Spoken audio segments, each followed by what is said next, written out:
Hope you enjoyed that. That was Tamara Lich, and you thought she was only a fighter for freedom and a fantastic Canadian, but she's also a great singer, guitar player, and performer. And she was at Niagara on the Lakes Saturday night to sing that song and others. And I tell you, the response was incredible. And I'm so proud of Tamara for doing that. And there's nothing like a musical triumph, and that's what that was. But I'll be back in a minute to tell you more about that concert and more about day 28 of the Freedom Convoy trial. So we are in a very precarious position in this country. We need political change, but we also need the resolve to resist.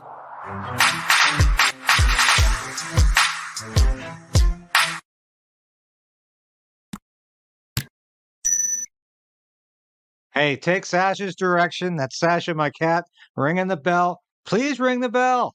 And please like this broadcast right now. I know you've been coming through for me in the last few broadcasts. Thank you so much for your support.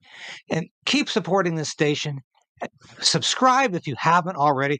You know, our mandate is to get 15,000. That is our goal. That is our objective. 15,000 by Christmas. We're almost there. We can do it with your help. Support us in any way you can, but tell your friends about it. Share the station with your friends and your family. We need more people to watch this, to get on board, to resolve to resist. We need your supports, and thank you so much for doing that. And here we are on day 28 of the Freedom Convoy trial against Tamara Lich and Chris Barber. And let's not forget Chris. Chris has been steadfast in this fight too. Both of them happened to be there at the Freedom Convoy trial and did their best to organize events. But it was an organic movement. And let me tell you, after 28 days, the prosecution has utterly failed to demonstrate that either of these two did anything except encourage people to peacefully protest, to cooperate with the police, to not disturb the residents of Ottawa. And these were the videos the prosecution were playing over and over and over again. So they rested their case last week. After about a 3-week hiatus, we're back again on Monday today. This is day 28. And it's hard to believe. This thing started around Labor Day, the week after the Labor Day long weekend. This is when it started. The weather was still like summer. And here we are. It was snowing today in Ottawa. And we're entering the winter phase of the seasons. And this trial is still going on. Clearly, they're trying to wear down Tamara and Chris. They're trying to wear them down. But thank God, you know, they are getting support from Canadians like you and I, who are willing to say these people stuck their necks out for Canada to fight these ridiculous COVID-19 mandates, these authoritarian COVID-19 mandates. They took the risk, and people want to support them now in any way they can. And that is absolutely wonderful, because these people are freedom fighters, but the state wants to wear them down. And I want you to watch a clip from Tamara's concert. Before she sang, she spoke for quite a while, you know, and it's quite interesting.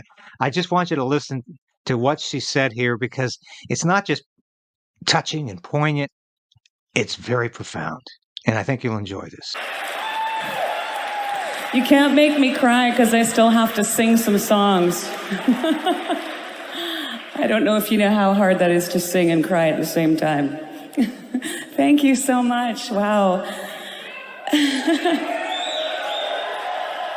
It's so great to be here, you guys.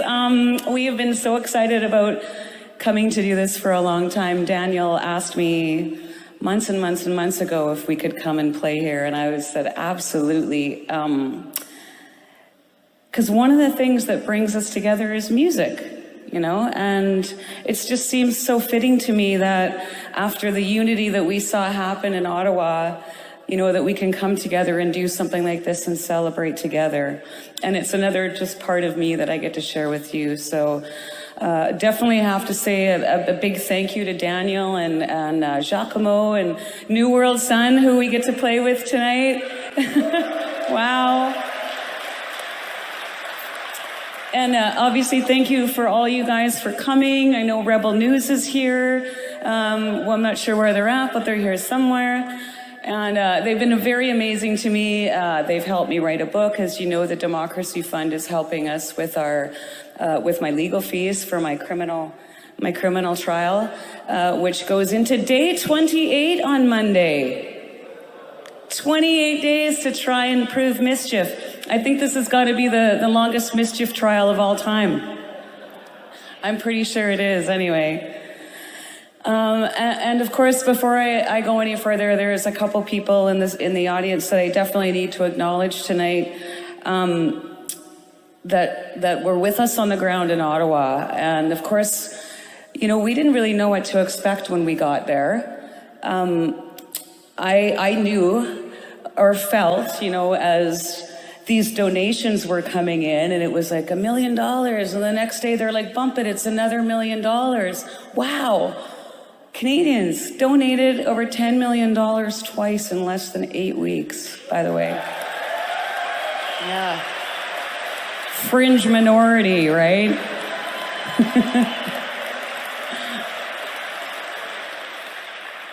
But it was just so, I mean, the support that we had, and even in that, and I remember saying to this gentleman, you know, this was never about the money.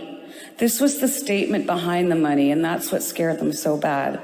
But back to my point, I think the number that I was told was there's approximately 138,000 lawyers in Ottawa, or sorry, in all of Canada, and we had a couple of the best ones that showed up in Ottawa with us, stood beside us on the ground.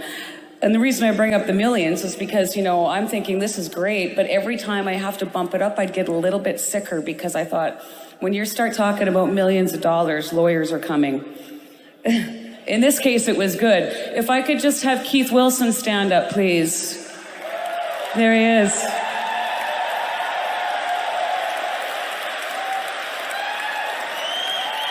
Yes.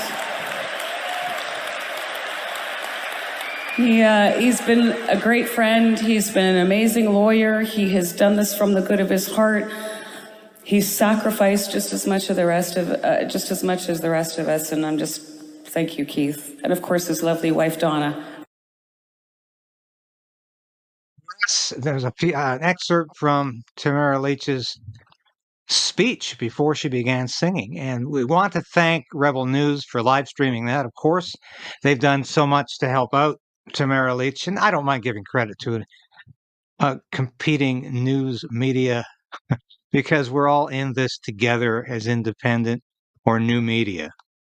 And Ezra Levant's an old friend, and he's done a marvelous job of promoting the work of the Freedom Convoy. During the Freedom Convoy, Rebel News was there on scene, as was I, as were a few other new and independent media that were there to cover the protest.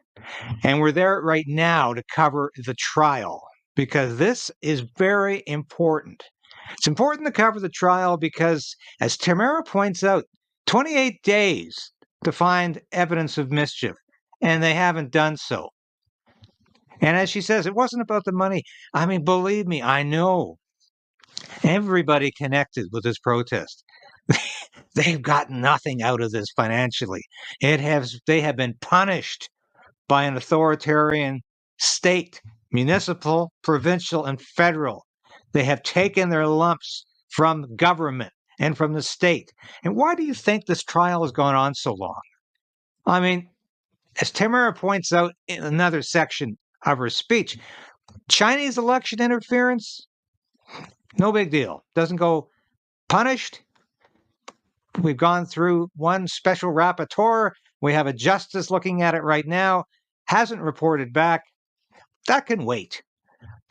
But two people involved in a peaceful protest, put them through hell.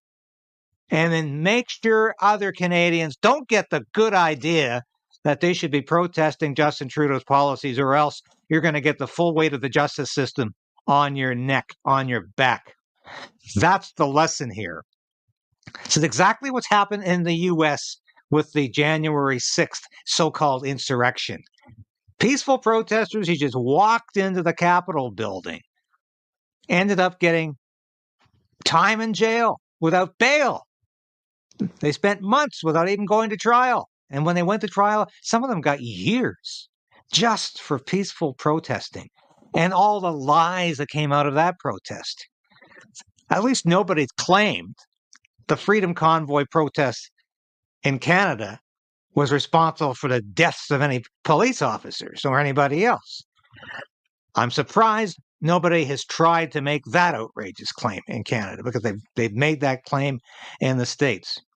But I am just so proud of everybody who has gone through this experience. And, Tamara, I talked to her today and I said, congratulations on your musical triumph. And it's a musical interest I share with her. My music is not exactly the kind of music she's performing. I'm into the jazz and the lounge, and that is probably my first love. And she says music unites us, and it does. But the Trudeau government is not interested in uniting Canadians. It's interested in dividing and conquering. It's interested in subdividing our population up into identity politics. So everybody's fighting amongst themselves. Trudeau exploits division. Trudeau exploits crises. He's always talking about the reset and the opportunity a crisis affords him to divide Canadians, so the Liberal Party can take over and keep and retain power. And that's all this is about. Justin Trudeau wants to retain power. But I tell you, the Freedom Convoy trial is illustrating how bad the case against Tamara Lich and Chris Barber actually is. And I will be there to continue to report on the trial as it unfolds. I don't care how long they want to continue this. But today they were talking about the Carter application, and unless you're a legal analyst and legal expert, it's not terribly interesting to most viewers and readers, because what the defense is trying to prove is that the prosecution cannot make Tamara and Chris one body, that they acted in unison, that they acted together, that they weren't independent personalities. That's at the root of the Carter application and what the defense is trying to prove here. That there was no conspiracy, that they cannot be said to have acted in tandem every time one of them spoke. And that's what one of the arguments the prosecution is using to prove that they committed mischief and they counseled to commit mischief. Zero electricity, because Alberta doesn't have hydroelectricity. They don't have the kind of water that Quebec and Ontario has. So they cannot rely on hydroelectricity. So Alberta's saying it's not fair. This is a double standard. And our people are going to be paying so much money to heat their homes in the winter, or they're going to be freezing because of Ottawa's discriminatory policies. So expect Danielle Smith to invoke the Alberta Sovereignty Act, which says we have provincial rights, and to hell with federal usurpation of those rights. Here's a brief clip from Danielle. He doesn't seem to care about the law, doesn't care about the Constitution. I do, and we're going to make sure that we assert that. Now, she's talking about Stephen Guilbeault, of course. And I told you last week how Stephen Guilbeault is going to the United Nations for a treaty to ban single-use plastics, because the federal court in Canada overruled Trudeau's single-use plastics policy. The cabinet order that came out banning all single-use plastics. The federal court said that was unreasonable and unconstitutional.